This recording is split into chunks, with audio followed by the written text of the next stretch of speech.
and warm welcome to everyone. I am Priya. And I'm Harivarshini. We will be your host for today's B2C Talk series. In the spirit of Peter Drucker's insightful observation, the best way to predict future is to create it. I'm thrilled to introduce an individual who has been actively shaping the future of the business world. Please join me in welcoming Ms. Megna Jain, the founder of Dream a Dozen.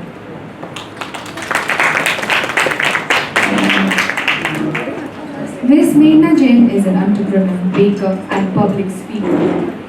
She runs a cloud bakery called Dream a Dozen that specializes in bringing desi flavors and gourmet gifts together. At the age of 18, she started selling cupcakes to the Christ University cafeteria and never looked back. Today, she has worked with over 200 plus brands like Google, Goldman Sachs, and Big. Dream a Dozen hires women from lesser privileged communities and upskills them with baking, through which they can earn a livelihood for themselves. Ms. Megna graduated from BCom Honours from Christ University in 2016, which was followed by stint at food tech startup called Inner Chef and training at Cakewala. She completed the 10K Women Entrepreneur Program by IIM Bangalore in 2021. Ms. Megna's work has been recognized nationwide. She was selected as the youngest of 4 women achievers by Tanishq in the 3 months long campaign #EveryWomanDining, where she was shown on hoardings and newspaper across 30 plus cities in India. She has also been written about in leading publications like Vogue, Your Story, and Prajavani, and sharing platforms like TEDx. Ms. Megna dreams of putting desi flavors on the global map while increasing the representation of women in business and in commercial kitchens. She enjoys horse riding and trying new desserts around the world in her free time. I would like to extend a warm welcome to our Dean, Dr. Tommy K. Kalarkal, Associate Dean, Dr. Karthikay Prakasam, and a Coordinator, Dr. Girish S. in their absence. A special welcome to our Head of Department, Dr. Amalnathan and Mr. Rishikesh, the faculty in charge, who have given their time and dedication in organizing this workshop, and I finally welcome my fellow mates. Ladies and gentlemen, it's with great pride that I call upon Ms. Megna Jain, a visionary leader and inspiring achiever who continues to shape the future.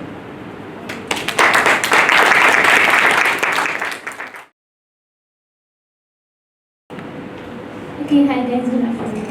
You all can hear me, right? Yes. Okay, awesome. So, before we begin, if we can just have a round of applause for Rishikesh sir.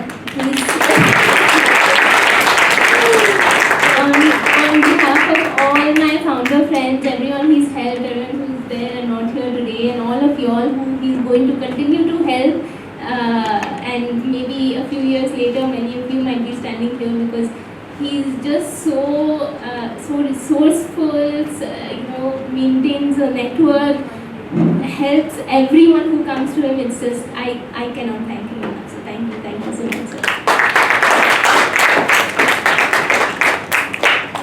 Okay, so sir asked me to keep it conversational today. So what I've done is I've taken one picture from every year since I was here, and I will just go over the big milestones in my life every year. I usually do like a speech format, so I have a build up and a climax and a conclusion and like very impactful kind of stuff. But I wanted to keep it very real today.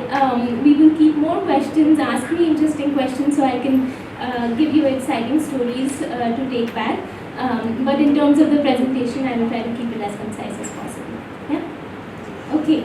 So my name is Megna Jain, and that's me from 2015. That's in front of what we used to call Just Bake. Is Just Bake still here? Yes. Okay, yeah. So it was in front of Just Bake, kind of ironical now that we were starting a new business in front of another bakery. But we had a business called the Cupcake Booth. It was 3 of my friends. I used to bake. Another one would do the accounts, and one would do marketing on social media at that time, which was Facebook. And and three of us just decided that we have a business one day, and we kind of like painted this chart paper and said, okay, now we inaugurate the business. So that's how it really began. But the story behind that I often say in front of Rishikesh sir, and he has a big role to play in that, is what actually happened was in my first year of BCom honors, just I think on the second floor of the same building here, I was getting a little bored in class, and so I decided that I'll bring some cupcakes to my class and ask some of my classmates if they want to buy it. So I put it on the WhatsApp group and I said, I'm going to get cupcakes tomorrow, would anybody like to buy it? And to my surprise, there were 70 people in the class, and I got orders for 90 cupcakes. So that was great, it was fun. I worked overnight on Sunday, and then I kind of brought it along on Monday morning, and so this continued to happen over a few weeks until there was a particular class. I don't know if you all still have holistic development. Yes. So some things don't change.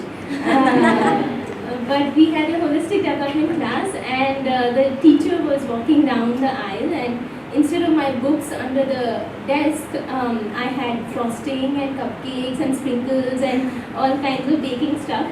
And so she was like, where are your books? What is this? What's going on? And so I got up, I said, I'm sorry, I won't do it again. And I sat down. And so, but to my surprise, a couple of people in my class, they stood up and they said, why is she not allowed to sell? People have all kinds of businesses in college, and they promote all kinds of things. And so that's how it started. And then Rishikesh sir came into the picture. So I went to him and I said, we do cupcakes and stuff, but I don't think I'm allowed to sell in class. So he knew someone in the gourmet, and he connected me there, and so I started selling to the gourmet, and then they started selling on my behalf every Monday. So that's how the journey really started in 2015. After that, we realized that we actually might have a business that we can take long term. So we created a business plan. I don't know if Anusha ma'am has taught you all, but again, someone who played a pivotal role in this journey. So she encouraged me and said, why don't you go for these business plans? And I said, no, ma'am, what about attendance? She said, I'll sign your attendance thing, you go. And so we went to Trichy, and then we won something in Trichy, I don't remember, second, third place. But what was really amazing about business plans at that time was it was what Shark Tank is today. At that time, Shark Tank hadn't come to India yet. But there were investors as the judges, and you kind of represented your own business. So it didn't have to be that you're coming from a college and representing a college. You just represent whatever business plan you have. And then, because we got validated in these different business plans, we realized that this is something that we can actually do for a living. Like, we can sell cupcakes and make a living out of it. And that was like an aha moment. And I said, okay, let's figure this out. So I was doing BCom honors. I didn't have any experience in hospitality or culinary. So I said, okay, I will work in a food tech startup. And I got a job in a place called Inner Chef. And in fact, I also met my husband there, the tall one. And after that, I decided to work over there for about a year and a half. And once I left, I actually wanted to work in a larger company. That's what I wanted to do. I thought that a startup was, while I learned a lot of things, there's always a crunch of funds, there are no processes, and I was reading the 2 books on Starbucks when I was in college, and I was very inspired by Starbucks, even though I don't drink coffee or tea, but I was just very inspired by their business model and the fact that they had a partnership with Tata, and Tata is also a very ethical company in India. And so I left Inner Chef, and I wrote to every single person on LinkedIn who had Starbucks in their profile. So whether it was a barista, vice president, CEO, anybody, I got LinkedIn Premium, and I just wrote until somebody finally replied to me. And in the meantime, I also started doing a training at a place called Cakewala. So I was at their factory for 6 weeks, and I was at their shop for 6 weeks while I was trying to also get a job at Starbucks. But it had been a few months, nobody was replying, then I got a meeting, but they didn't have an open role. I was also very young, I was about 21 years old, I didn't have a master's degree, so the likelihood of getting this dream job, which was Starbucks, was getting lower and lower. And I said, okay, if I don't get this so-called dream job, then I might as well just start my own business, because I can't figure out anything else that I want to do. So starting the business was like a second thought. I knew eventually I want to start. I didn't know that I wanted to start it at that age. But I did. And after I decided the name, the logo, that's when Starbucks came back and gave an offer for a position in Bombay. And but I was like, oh no, but now I already made the logo, so what to do? And I decided to continue with my business. So in 2018, that's when I launched it. But I was very clear from the get-go that I didn't want it to be a passion project or a hobby business that I'm doing from home. I only wanted to do it from home for as long as I could start hiring people and move to a commercial place. So in about 6 months, found a place. By August of that year, we moved to that place and we started hiring people one by one. So the one in the chef's hat, her name is Ikshita. She was our head chef for about 4 years, and she joined, she trained the kitchen. I kind of let go of the production and I stepped away and started generating demand. And then things went well. 2018-19, we were 2 years into the business, and we were like, okay, let's move to a bigger kitchen now. Now, we found a place in January 2020. We decided to move there. We did the interiors in about Feb. March was supposed to be the launch. We moved on March 1st. And then we were actually supposed to do the launch around the 2nd or 3rd week of March. And then that's when the lockdown happened. And of course, instead of having the kitchen open, we had triple the rent and zero business.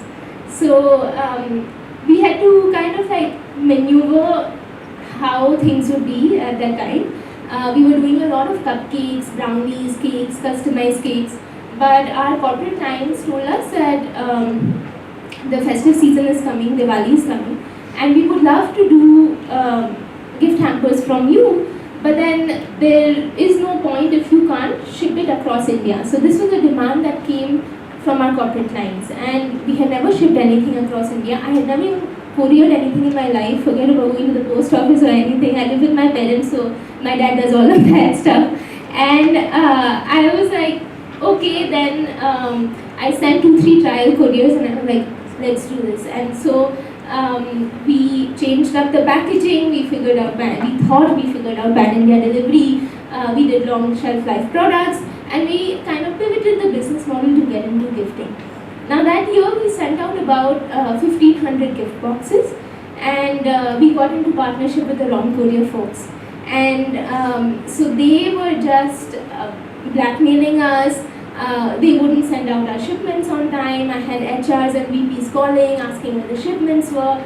I know it was a very, very difficult time. I thought it was the worst decision of my life to courier things pan-India and promise our clients to take care of logistics. But things did eventually turn around. Luckily, we didn't actually lose too many relationships. Our clients were very, very generous, and they understood that we were trying our best to make things work. And from the next year onwards, actually things went much better, and we started working with a different courier partner, and things were okay after that. So actually, before I come to this side, so what happened then is we realized what the potential was if we could suddenly deliver pan-India, because before that we were restricted to corporates, offices, organizations in Bangalore. And now suddenly, because the distribution has expanded, the market has expanded so much, and we were able to work with brands who had offices pan-India, but maybe their head office in Bangalore, and they wanted the same kind of gift hampers to go all across. So what parallelly happened is that we were able to give employment to many, many women, and we usually give employment to women from lesser privileged communities during this 3-month period that we call Diwali and Christmas or the festive season, right? And we actually, from a team of about 10-12 people, we were able to give employment to 60 women who would come during that time and, make money during the festive season. So that was like a pivotal moment for me in the sense of realizing, okay, there's so much opportunity in B2B during this time. How can we create more opportunities across the rest of the year so we can continue to engage and leverage these relationships that we have with our clients. Now, we said, okay, as last year, 2022, 2023, we started kind of like figuring that out, and we said festive season is one use case. What are the other use cases in Jan, Feb, March, which are dry seasons for us? Well, how else can we sell to them? So we said, okay, we do cakes, so let's start doing their end of the month cake like their birthday celebration. So we have at least 15-20 kgs of cake from every organization, coming from 10-15 organizations, and we know we have a fixed income then. We said, okay, what else? So we said, we can do cookies for their pantry, because all of them have chai, coffee in their office, and they usually serve something like a Good Day or Unibic with their pantry, and so we created another use case, and we said, okay, this is the third service that we offer. Then we said, if your teams are working remotely and you don't have any of these celebrations or pantry requirements in office, then for remote workers we also have workshops, so you can do employee engagement. So like that, we came up with these 4-5 different use cases where they could engage with us throughout the year, and things actually started picking up pretty well. And in 2022, so we fast forward now, from 2020, 21, 22, the reason why I actually put this picture is because beginning of 2022 was a very hard time for me personally, and everything was going great in the business. So now we bring in that tall guy who I later married into the picture again, and we broke up that time for about 3-4 months, and it was the most difficult time in my life. And I share this because I'm sharing the story of an entrepreneur, right? I'm not just sharing the story of my business.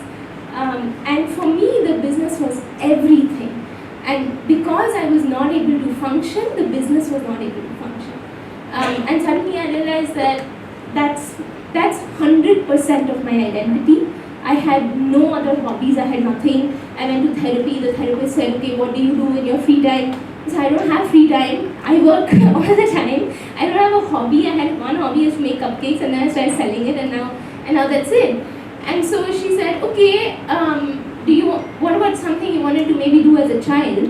And I said, I wanted to ride horses. And so I started learning horse riding at that time.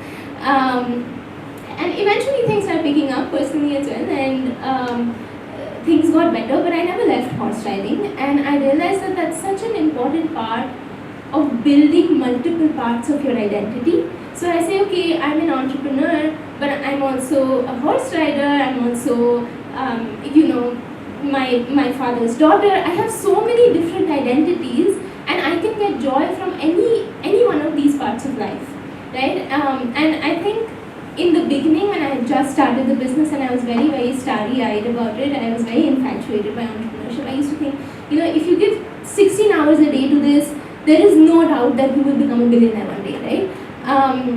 I still don't doubt it. I still feel very optimistic about entrepreneurship. But I still think that you cannot go on the accelerated speed for all your life. And so for that reason, while I've come here to encourage you to do business at some point of time, because I think that's the most wonderful thing that you can do, at the same time, I want to encourage you to make sure that you have a balance of different things that give you joy and different things that build your identity. So that was some short gyan. After which, things obviously got better with that old guy from the picture, and then I got married last year. What happened at that time was, I said, okay, if I'm going to get married, it will only be after Diwali and before Christmas, because that's the only gap I have.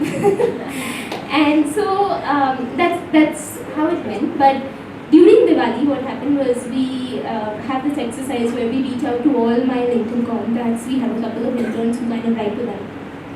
And one of those contacts, it so happened that he says, okay, I have an order for you for Christmas, and we're talking about peak mid of Diwali. He has messaged us saying, I have an order for you for Christmas, but I need really premium products, and you can come and meet me and show me your samples. So I was not free that time, so I sent 2 other people from my team, and when they went, they found that that client was very, very uptight, very difficult to crack.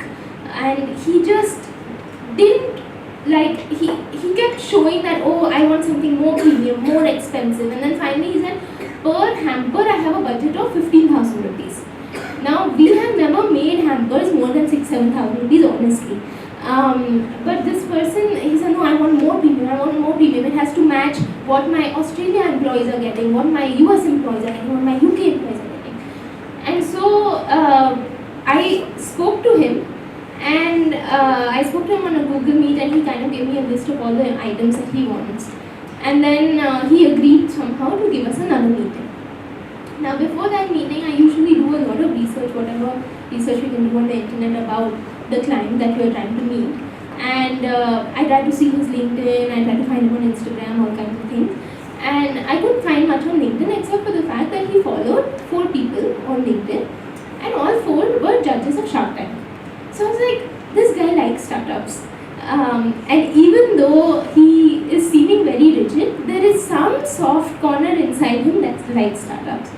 So when I went to him, he said, you know, I can buy from Leela Palace, I can buy from Hilton, and I'm getting better rates and all of that. And I said, I'm sure you can. But the thing is that Leela Palace and Hilton were where we are at some point of time, maybe 100 years ago. But somebody like you believed in somebody like us, so that they became Leela Palace. And I can promise you that the owner of Leela Palace is not going to watch every single hamper that goes out to make sure that every product is perfect. And so he looks at me and he says, good pitch. And, and then after a couple of days, he confirms the order. Now the irony was that during the delivery of that order was the same dates of my wedding. And so obviously I couldn't watch every hamper that went out, but I had kind of like done all the arrangements before I went. I spoke to all my vendors, I had given a plan to the team, and everything was supposed to go on track. It was a very large basket that we had to make for them. It was a customized basket, and I had gone to Shivaji Nagar and spoken to one of the vendors who would kind of like hand make it with his factory people. And he had promised me a timeline, everything was supposed to be okay. And then one day he calls me and he said, well, look, my mother passed away and everything's going to be late. And that was the largest order that we had gotten up until that point, even now actually. But it was going to be late, and I had made all these promises to this guy. So I had to speak to the client and kind of like, explain what happened. And so again, he was like, oh, I could have taken it from Leela Palace, I could have taken it from Hilton. And I was like, yeah, but I'm telling you honestly, this is what happened. And somehow we figured out the situation. Like, he had some extras because some employees had not come to office. We had a certain portion in our office, and we kind of balanced it out, and nobody got their hampers late. And eventually, because we were so transparent and ethical with him, and we were not trying to like push it under the carpet, or as soon as we realized what happened, we kind of called him and just told him what the truth was, even though it was really hard. A couple of months ago, he called me again for the same order this year. So, I guess we did a good job with that. But then, what was next?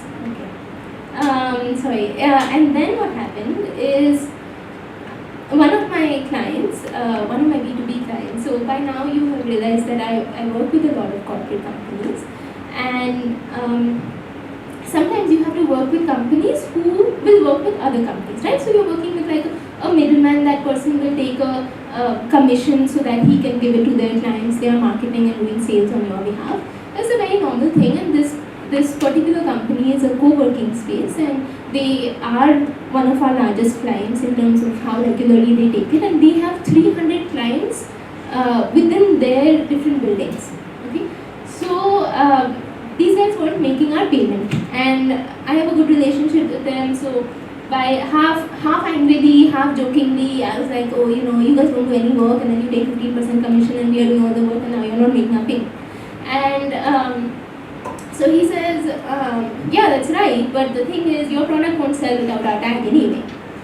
And while he also said it half jokingly, half whatever. And I suddenly had a realization, and I was like, why have I been working this hard for 6 years if somebody can talk to me like that? But it's true, right? Our product wouldn't sell if they didn't push it ahead, which is because we have a B2B model. And in B2B, you don't sell directly to the consumer. You sell it to someone else, and it's most likely that the consumer doesn't know where it's coming from. So then I kind of had like some sort of, I don't know, eureka or whatever you want to call it, and I was like, okay, now we have to go B2C. And then I decided that we need to have some sort of USP that we are known for, because at one point of time it looked like every opportunity that came, the workshops, the pantry, the stalls, the customized cakes, we took all of those orders, right? And because of that, we didn't niche down, we didn't focus, and so we didn't gain an identity for doing one thing but really good. And so we didn't end up building a brand. So this year I was like, okay, now we will go B2C, but we have to find a USP, right? We have to find something that we're going to be really good at. And in food, it's not that easy, right? Everyone can make a cake, a cookie, it's not rocket science. You can't patent recipes. So how do you find some sort of inspiration that you would like to be known for? So it also so happened that my husband lives in London, and so I went and visited him, and so we traveled a lot, and I went to 6 different countries, and all of these different countries that I went to, I would speak to chefs, I would go to Michelin star restaurants, I would go to bakeries, and like very excitedly I would tell them that I have a bakery back in India. And the thing that I realized in all of my travels is that they're very proud of the ingredients that they have over there, which makes their products really good, right? So if we're talking about Paris, they're very proud of their croissant because of the butter. They say their butter is really good. And I found it to be such an irony that Switzerland is famous for chocolates, but there's not a single cocoa tree in Switzerland, right? Cocoa actually grows in West African countries. So why is Switzerland famous for chocolate? So I realized it's actually because their milk is that good. Their milk chocolate is really famous. So then all of them tended to ask me whenever I went, in the pastry tours, in the restaurants, that, oh, you have a bakery in India, so what ingredient is famous over there? And I didn't have an answer because I couldn't think of one ingredient. And so one guy said, oh, is it saffron? I know you all use a lot of spices. Someone else said, is it ghee? I know you guys use a lot of ghee. And I was like, there's so many flavors in India that are not available anywhere else, and we don't realize how special they are until we actually go abroad and see, hey, you can't get these things there. And then I realized that I've been traveling everywhere, I've been eating so many things, but what I'm genuinely inspired by are the flavors back home. So now, finally, after 8 months of talking to consultants and entrepreneurs and listening to thousands of hours of podcasts to kind of get some inspiration, we've decided in what way we want to niche down and pivot the business. Right now, 70% of our sales comes from B2B. I want to completely change that to B2C. It's going to be a whole different ball game after 6 years of business, but it's going to be exciting.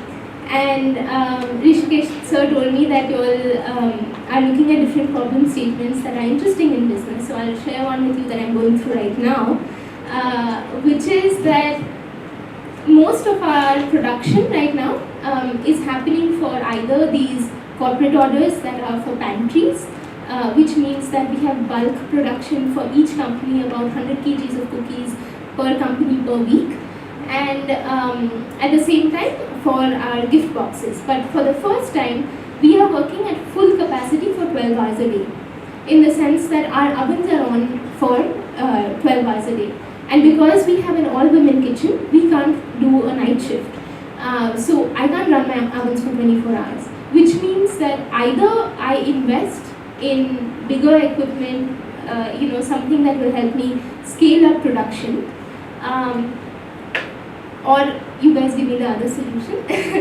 But that's one possibility. But the thing is, because right now, at the same time, we're moving away from B2B into B2C, and that might not have such large scale production, I don't know whether it's the right time for me to invest. And I know eventually all of these B2B contracts that we have, if we start putting in effort to kind of to continue to develop and grow those relationships, then I know that eventually those orders will fizzle out. So at one point, I am fully maxed out in terms of production capacity, but Diwali is coming, so I need to figure out a way to do manufacturing for Diwali. If I invest a few lakh rupees into that infrastructure, I don't know if I can pull out the ROI for the rest of the year, because I don't know if the pivot from B2B to B2C will bring my demand down, which I assume it will. So I'm trying to figure out what to do. And I leave that problem statement to you. So that's it, I'm done.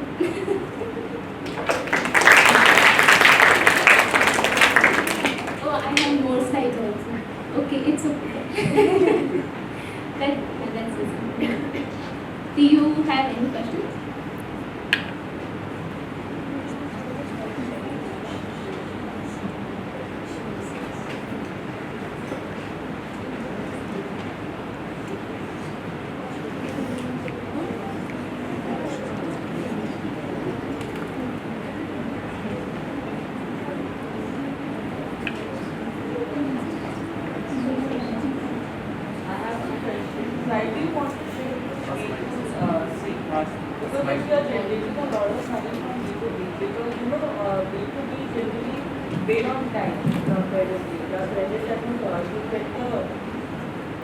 What did you say? B2B pays on time?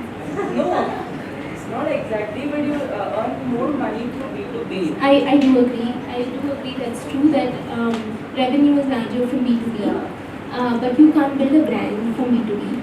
And B2B is heavily reliant on relationships. So you have a good relationship with an HR in a certain company or an admin in a certain company. That person leaves the company and a new admin comes with their vendor relationship, and you're very easily replaceable. So what's happening right now, for example, is I'm going to companies and showing them our chocolates and our cookies and things like that, and they're saying, oh, why are chocolates priced at this, say, 500 rupees? You don't have a brand like Smoo does. Right? So unless you have a brand that can continue even after you die, you cannot continue the business. And I want to build a legacy brand that lives beyond me. So even after starting B2C, you'll be still continuing B2B? Yeah, that's where the money will come in from. But from a consumer perspective, I want to be B2C. So I'll give you an example. I did a lot of research about this. So you would think Ferns and Petals, for example, is a B2C business, right? That's what you think. But Ferns and Petals actually has 14 different businesses within it. And their primary revenue comes from event management and wedding venues, which we don't even know as consumers. We think they're a flower and teddy bear and chocolate business, right? So the perception will be different, where you want to build a brand where people are asking for your product because it's so special and so niche that only you can do it and they believe in what you do. Okay, thank you.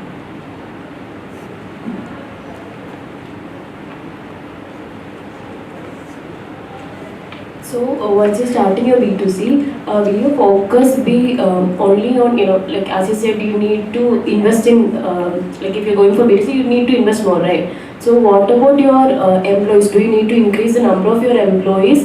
And also, do you need to start new outlets, or are you planning to go as online or something like that? Yeah, we want to be online. We have to invest in different things. So we have to invest a lot in marketing. So right now, actually, it's a good plug. Please follow us on Instagram. But right now, for example, we're working with this team for the first time, where we're not making our reels and stuff in-house, but they're getting edited professionally and being shot professionally. So we're paying a lot of money to get that done, because they know exactly how to build reels that will have a good hook line, that will engage audience, that will create new followers. that is not necessary in a B2B business. In B2B, it's more one-on-one relationships, but B2C, you need this kind of traction from whatever source. So we chose Instagram as the tool.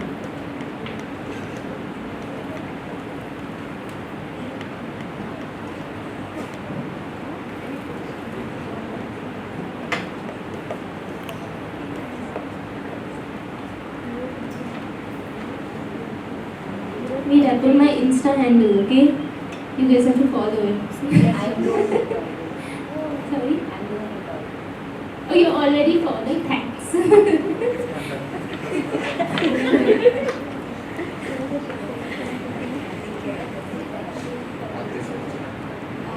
I just wanted to clear it out. Like I want clarification actually. I heard from Rishikesh sir that you started with eggless cake. Right? Yeah, we're still doing endless. You still- Yeah. Okay. So like what do you use instead of egg for the There consistency? are different recipes require different things. Yeah. So sometimes it's condensed milk, sometimes it's curd and vinegar, sometimes it's flaxseed. It depends on what product you're making.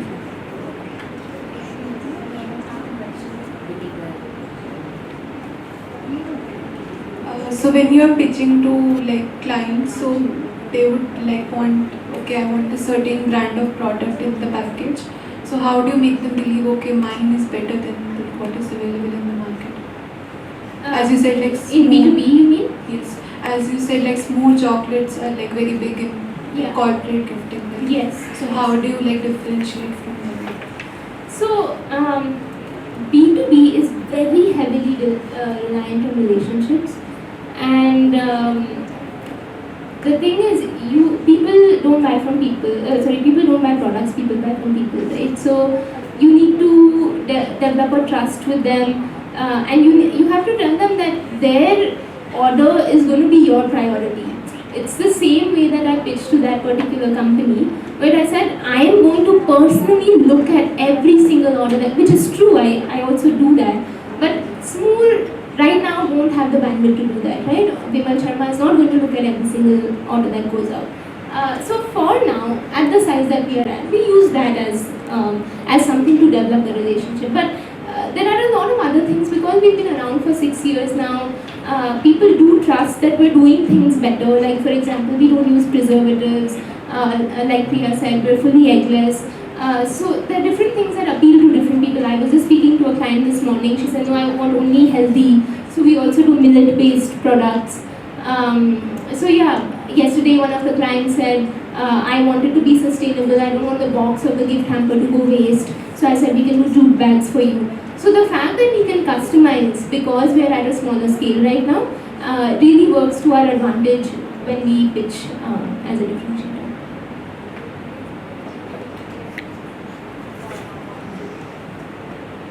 It is a personal question, but I just want to ask, what is this color theory behind pink, pink, everything?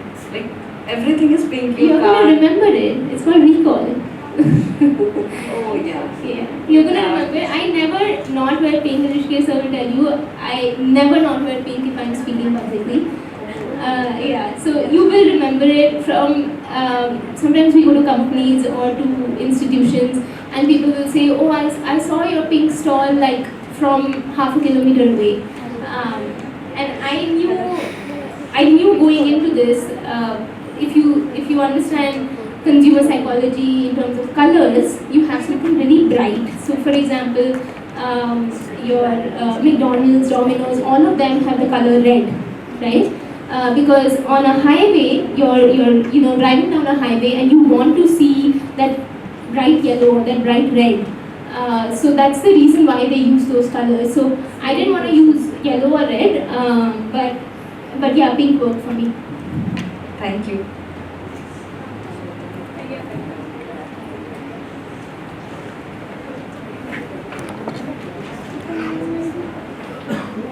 Hi, can you see me? So I wanted to ask that mostly food brands, especially bakery brands, they have some speciality, as in the products that they're known for. Yeah. For example, there's a company called Baking Go. They're known for cheesecakes.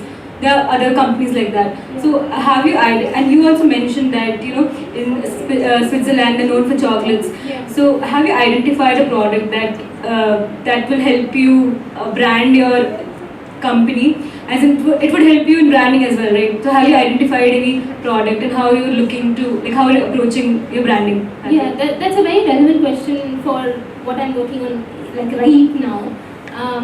And like I said, I realized that I'm very inspired by the ingredients that are back home. So the kind of products that we're trying to develop, sorry,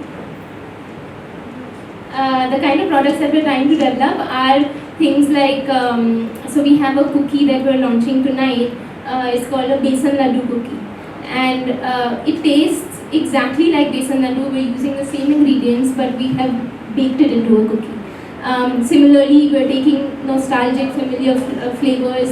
Next week, we're going to be launching a Maggi masala cracker. So, crackers, basically savory things that you can have with chai or whenever to snack, but it has a Maggi flavor to it. We took mango pickle and we mixed it with crackers.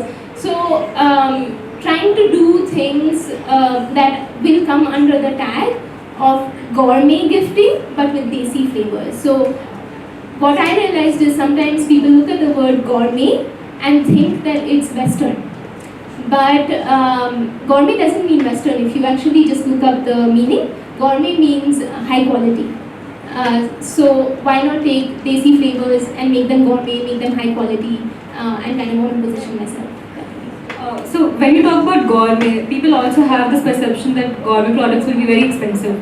So how do you place that? Like, will it be affordable for common people, or is it a luxury product? I think between affordable and luxury, there's a middle band called premium. That's where we will be, something around the Aubrey, Smooth, Theobroma kind of range, and that's what we're looking at. Thank you.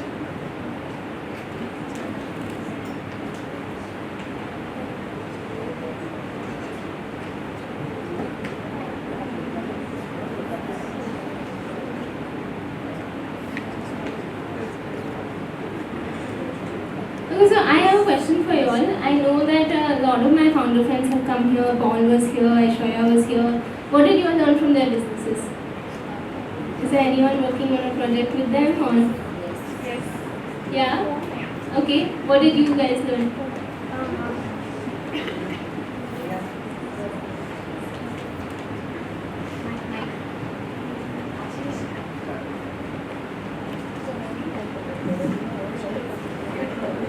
I have a question. Oh, okay.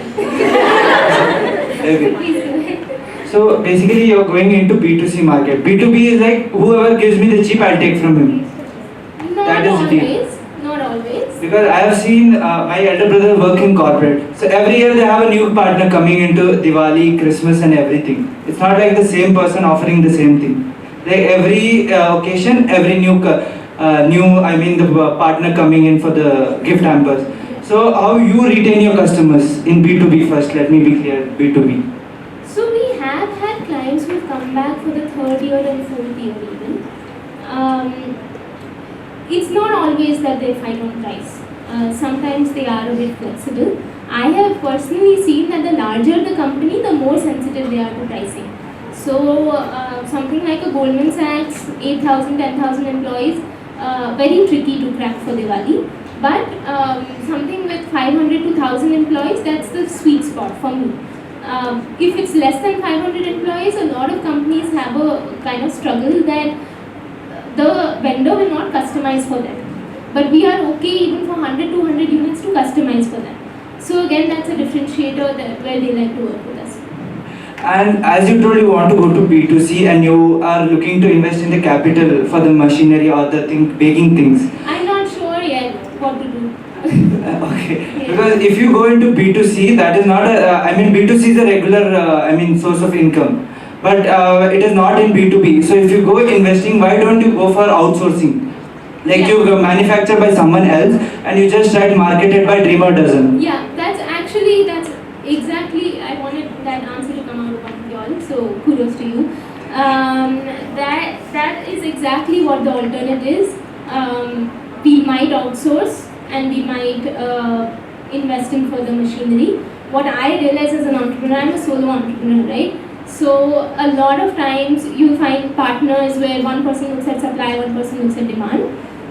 Because I have to look at both, my time is very diluted and split across all.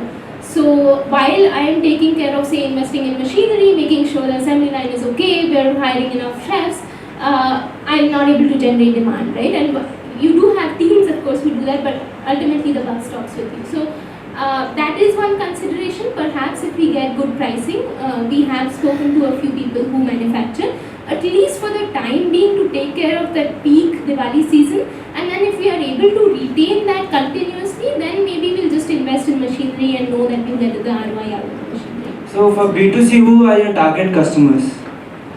Our target customers are actually people who have a decent enough disposable income, and usually people get to that after the age of, say, 26, 27. They have been working for 5, 6 years. They are at a place where they're okay to spend a little bit for gifting and things. So after 28 to, I would say, about 40, those folks are the ones who I anticipate will buy from us. But don't you think this is a very limited scope?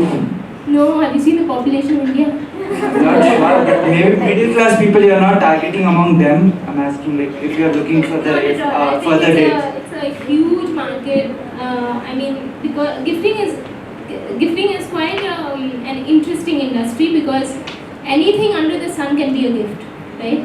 A shoe can be, watch can be, an experience, an event, a holiday, anything can be a gift. So you're competing literally with everything in the world. Which is why I don't have the stats in terms of how big the gifting market is. I do know how big the corporate gifting market is, which is about 2,000 crores. Usually the way entrepreneurs look at it is, even if you get 1% of that market, you're doing pretty well. So I think that there is more than enough scope. You can easily make like 100, 200 crore company in this population. Thank you. That's it.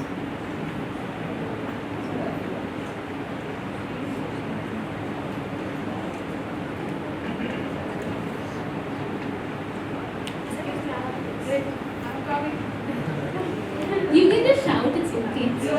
Why have you chosen the name Like, what's the story there? A lot of people ask me, I wish I had a more interesting story, but I don't.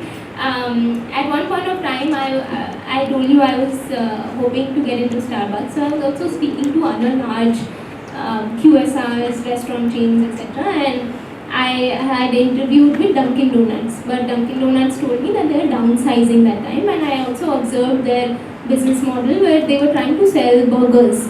And I thought it was so such a restraint that their name had the word donuts, and then they were trying to get into other things. And I just felt that, say, a McDonald's, right, they can get into different things just because their name doesn't have the product in it. So we did our first business, the name was the Cupcake Booth, but I said, okay, right now cupcakes are trending, tomorrow Trestlicious will trend, tomorrow donut will trend, tomorrow something else will trend. So it's very limiting to have the name of the product in the brand. So I wanted a kind of a wider scope.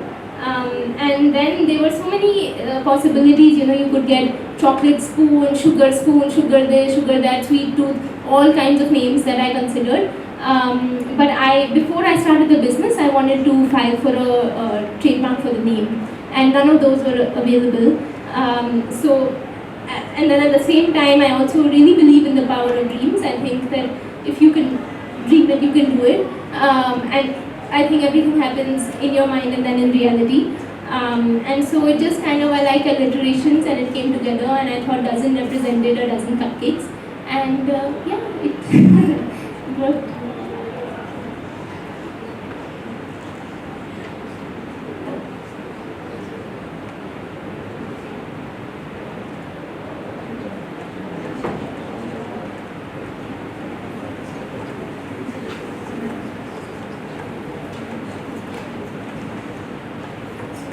Can you also share anyone interesting incident that has happened in your business or something that you can share with us, in your entrepreneurial Do you want to narrow the question down to some?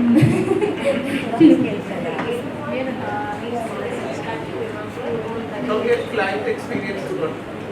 Client Certain experience? which which stays with you for long.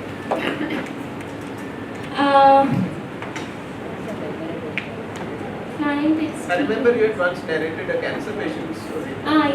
Yes. I don't have that photo right now, but I can tell you all about it. So, when I had just started the business in the year of 2018, I was baking everything from home, and I was baking it myself. I was, talking to customers myself, procuring items myself. I was a home baker.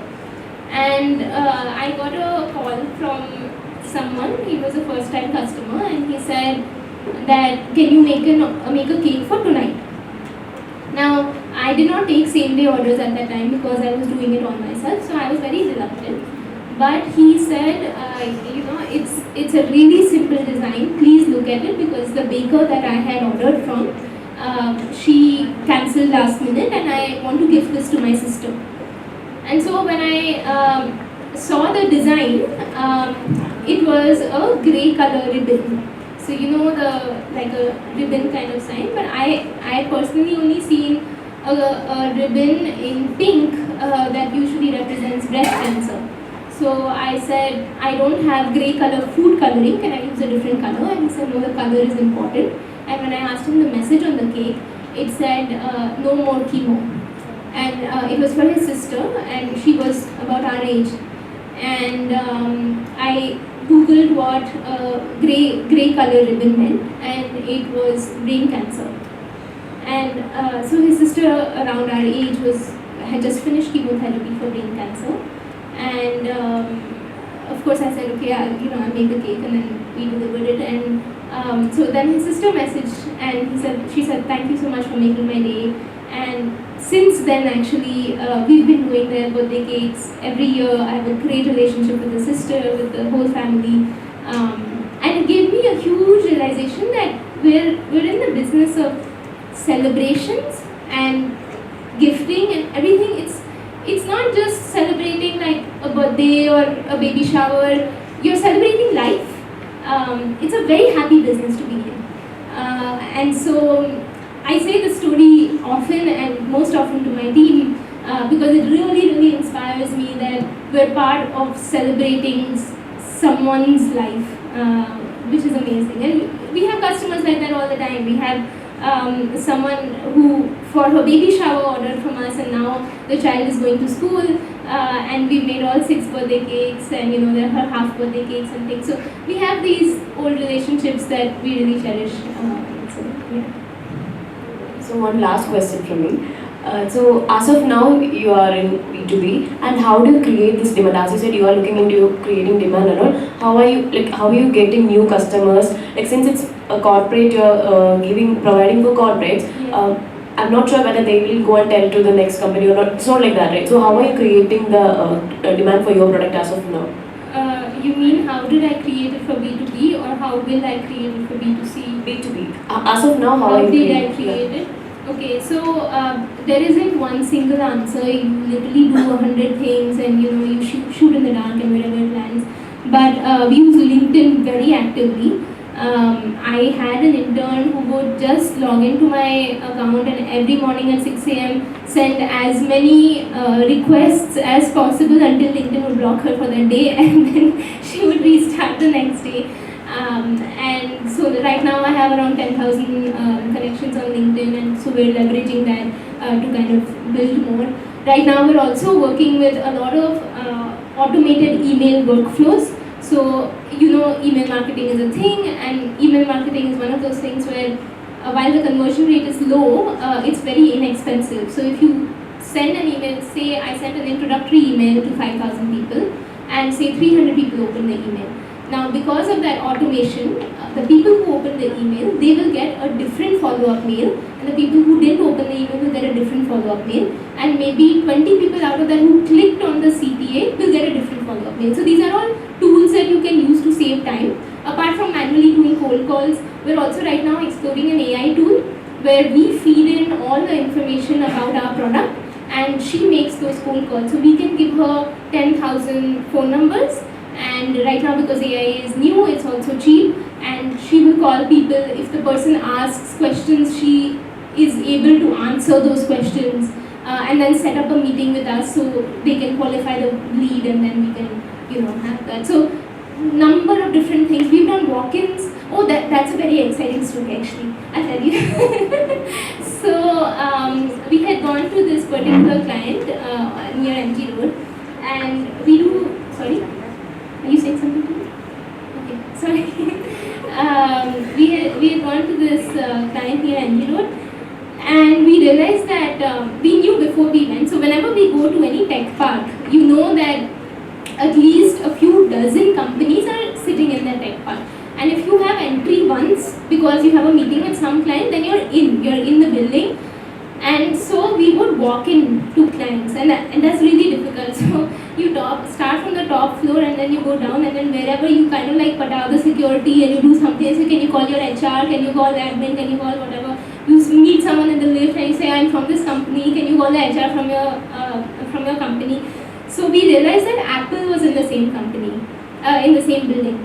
And so we went to the Apple building, and so I kind of check whoever the relevant admin is on LinkedIn before I go. So we said, okay, we're here to meet the admin, Rani Thomas, say whatever, some name. And she was like, there's some smiles, I don't know if that's a real name, but I just made up something. Sorry? Are you serious? I didn't know she was not there when I was there.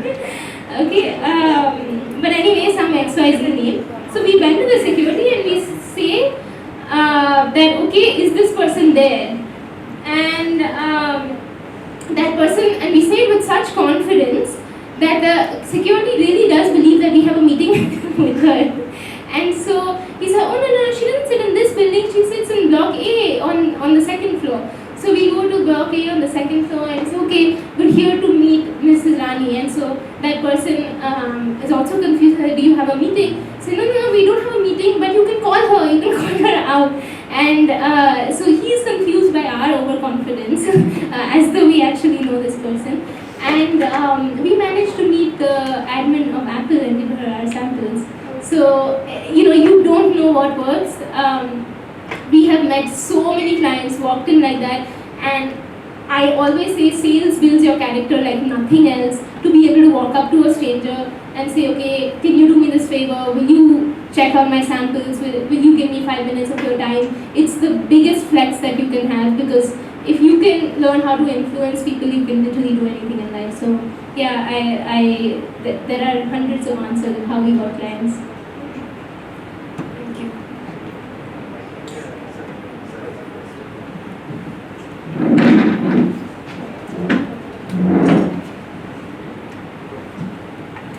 Good afternoon, sir. Yeah, good afternoon, Megna. Happy to see you back, on campus. Happy to see you. See, for any business to success and sustain their success story, I believe, the primary reason or their human resource also equally.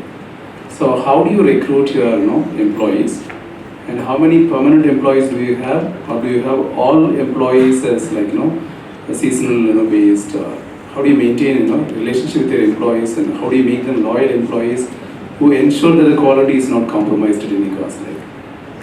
So right now, I'll answer the easy part first. We have about 20 people, and then we have a Rolodex of about 60 temporary staff. I've made many mistakes in hiring. And we made many processes during that time. I worked with an HR, she really helped us, and then when we were hiring and when we made those mistakes, we said, okay, why are these people not, say, making decisions the way we would make decisions? And we realized that comes down to your company values, and are their personal values aligned with your company values? So if we are hiring someone for sales, it's very important to me that they're ethical. Like, that's something very intrinsic to my character. And because of that, it's intrinsic to the business. So we first of all made company values. I thought first I used to think values are just a waste of time, but then I realized this is important. And we wrote questions related to every value. So the value that is for integrity is do what is right, not what's easy. So when we hire for sales, we ask the question related to that value, and we say, if suppose you had a situation where there's a huge order, we've never done an order that big, that client goes, you took 3 months to finally get a meeting with that person, and the admin says, you know what, I need a quote from 3 vendors as per the company process. You are one of the vendors, but I am very influential in the committee. So if you personally give me 1% of the value of the order, I will make sure that the order goes to you. And this is not uncommon in business in India. I said, would you do it? I asked the person who I'm recruiting. And I was so surprised to know that 9 out of 10 people say yes. So what's the big deal? And so it's very hard for me to recruit because I'm literally looking for that 1 out of 10. But we ask these list of questions to check whether they are aligned with our values. And in terms of quality with the chefs, we have some people who've been with us 4 years, 5 years, and they've really they've seen me, they've seen my parents, work with them till 12 o'clock, 1 o'clock, drop all of them home, really take care of each other like family. And so now, even when I'm not there, I travel a lot now because my husband doesn't live in Bangalore. But even when I'm not there, they treat it like their own. They will do everything that I used to do to make sure that the order is going on time, order is good quality, and of course CCTV and everything is there to keep checking quality. My mom does a lot of tasting, so we kind of like balance that out. So ma'am, I have a question. So my understanding for B2B for eatables is the shelf life is very less because you know exactly when to deliver the product, right? But with B2C, the sales aren't guaranteed. So how are you going to increase the shelf life of the products? That's my question. So that's a good question. The first part I don't fully agree with. B2B, it depends on the product line. It doesn't depend on your customer. So because the shelf life of cupcakes and cakes and things, they are less. You can't courier them. They have cream, they have different things, which is why we are moving away from them. And we are getting more into cookies, chocolates, things that are longer shelf life. But we're still avoiding using preservatives or anything like that. But by default, if you look at things that don't have dairy, that have less moisture, by default they have longer shelf life. So cookies and things, even without preservatives, it lasts 90 days without a problem. And we will continue to develop those recipes so that maybe 90 can become 180 and plus. So you said you're still not going to use preservatives, but then I would assume your competitors do use preservatives, so how are you going to compete with that shelf life? Because it's B2C after all. Yeah. You never know when the sales are going to come and when they're not going to come in. So I don't know, we'll deal with it when it comes. Thank you. So adding on to his question, so you said that you're not using preservatives. So are you also trying to cater to audience who choose for healthy lifestyle as well? I think health is a trend that even if I run away from it, it just doesn't stop chasing me. It's not going away anywhere. As a business, you have to be very aware of what's happening in the world, and health is a big trend that's here to stay.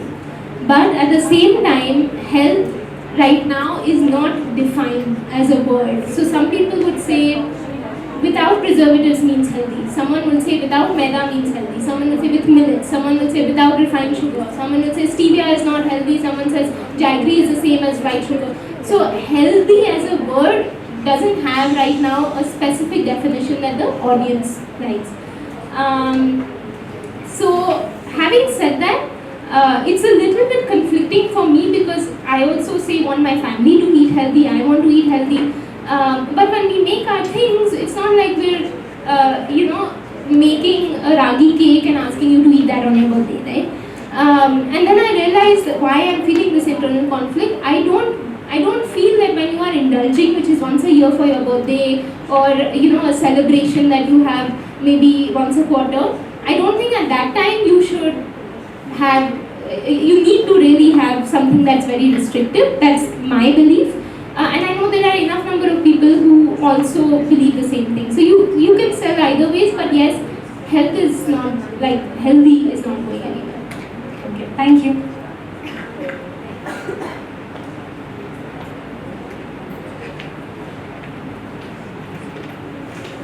I just want to ask very personal question.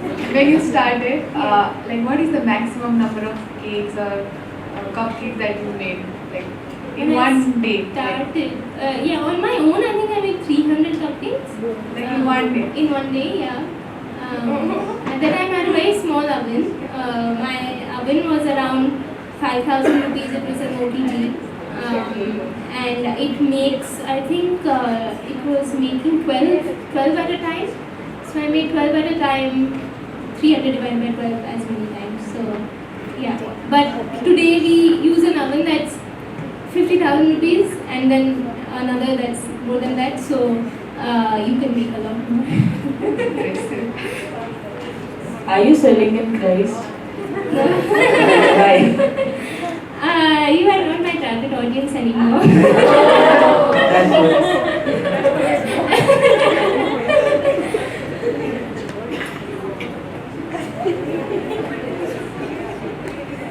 But when you get into the workforce and when you have more paisa, then then you will be my target audience.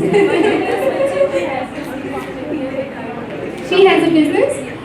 You have a business. Okay, here, does anyone have a business? I think it's almost time to close, but anyone has a business here? You do? What business do you have? It's a logistics company. So Okay. every Diwali we give hampers to our customers. Where are you getting the hampers? It's in Mumbai. Okay, now is that a family business or is that? It's a family business. Our CA recommended a place. He's a I think Taj ka chef. Now he started his own this company. No, what do you use? Your business is a family business or the Yeah, logistics? my business Is a family. it's a logistics company. Okay. So we also do this thing, but we do target more towards our customers. So employees is different, and the hamper that we make for customers is different. So every Diwali, we all over India, pan India, we give it to our customers. Nice. Anybody else has their own business? Anyone here? Sorry? Family business? Okay. Very good. Anyone wants to start a business? Hopefully there are more. Yeah? Anyone? What, very nice. Why are you sitting on the back then? What business do you want to start?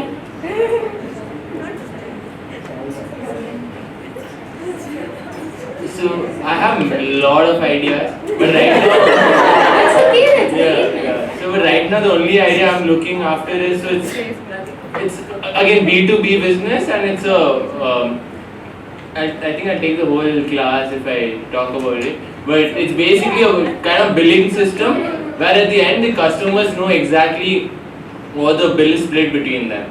Okay. So while they're ordering, only the bill is split between them. It's not like splitwise, completely different. Splitwise afterwards you do it on your own. This is while you're ordering, they know who's ordering what, and then it's split in the table. Because I discovered a lot of times you go to restaurants, you go to places, and then at the end everyone's too tired to like sit and actually split the bill. Yeah. So that was the idea. But it's a very like I just thought about it. Very cool. I hope you do it. I hope to. What about the others? Actually, since as of now I don't have time to look into, completely focus on a business, I've partnered with other people. Actually I had two ideas. One was to be in this food industry. So it was to start a shop in my place. I'm from Kerala. So, and the other one is to get into influencer and marketing. It's basically marketing company.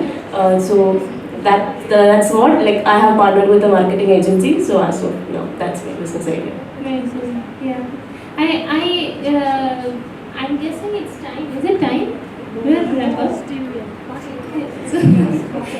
Okay. They don't have another class? Class. Okay. So I told you all I wanted to join Starbucks. right? And I spent the first 2 years of running the business trying to prove to myself that I took the right decision, because at that time I didn't really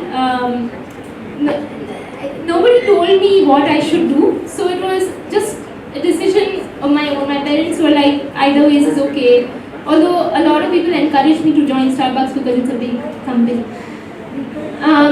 But after 5 years, last year, I sat down and did the math, and I was like, okay, if I was to move, say, away from home, or even if I didn't have to pay rent and I was getting whatever they offered me at Starbucks, and assuming they gave me a 30% hike every year, would I have done better than I am doing right now?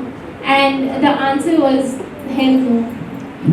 So there is no money like business has, and I would encourage you, if nothing else encourages you, I hope this does, because there's really no limit. The sky is the limit with business, and you have the opportunity to really change the world, to change the people around you. We have seen the lives of the people that we employ, and you can take the right decisions and you can do the right things, right? Like, there are so many things where you don't feel helpless and you feel like you are in a position of doing something that makes a difference.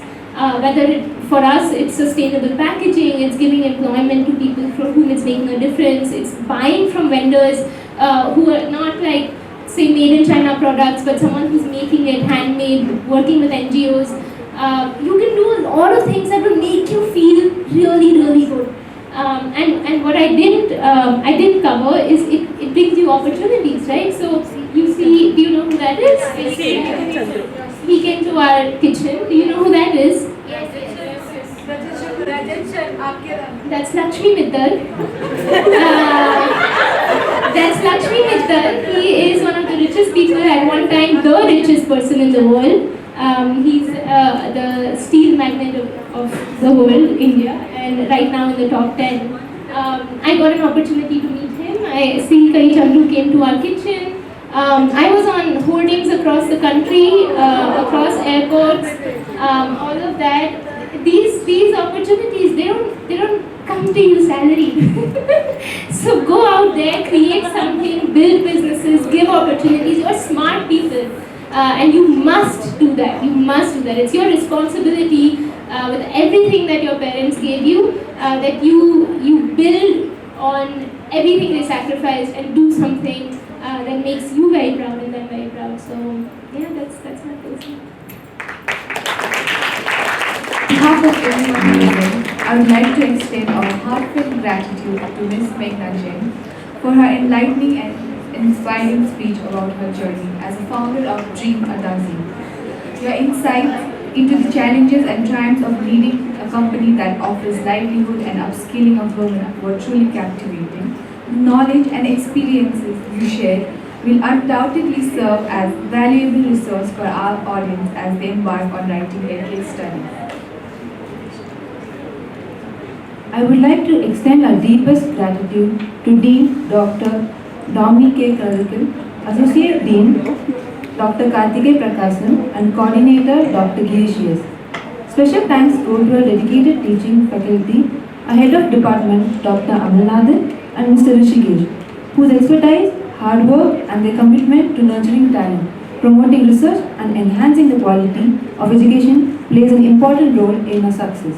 I now request Dr. Amalnathan to give a token of gratitude to Ms. Megna Jain for taking time to share her experience with us. Thank you, sir. So after my post-graduation, there were a lot of options. I could have been into corporate, or I would have chosen some other career. But it was not by accident, it was not by chance, it was by choice that I became a professor. And I don't regret when I have students, or rather when we have students like Megna Jain. She was very kind and generous, in telling a lot of things. But for us, faculties, Megna Jain, or a lot of other people whom I refer to in class, Ayush is another, and a lot of other people are there, is what makes our life more kind of satisfying and gratifying. So thank you once again for doing that. How many of you have not tried Dream a Dozen? It's always love at first bite. You should never miss. And I've never missed on any of my birthdays because we share our birthdays on 20th of September. So we've been wishing each other. So, and we also have been wishing each other on the same day. So wish you much more of growth and whatever prosperity that you can achieve and create an impact, which you've already done. How many women employees are there in your kitchen? 20. She's less than 30 and she's already feeding probably around 20 families, which is a huge impact which you've created. Right? So, thank you.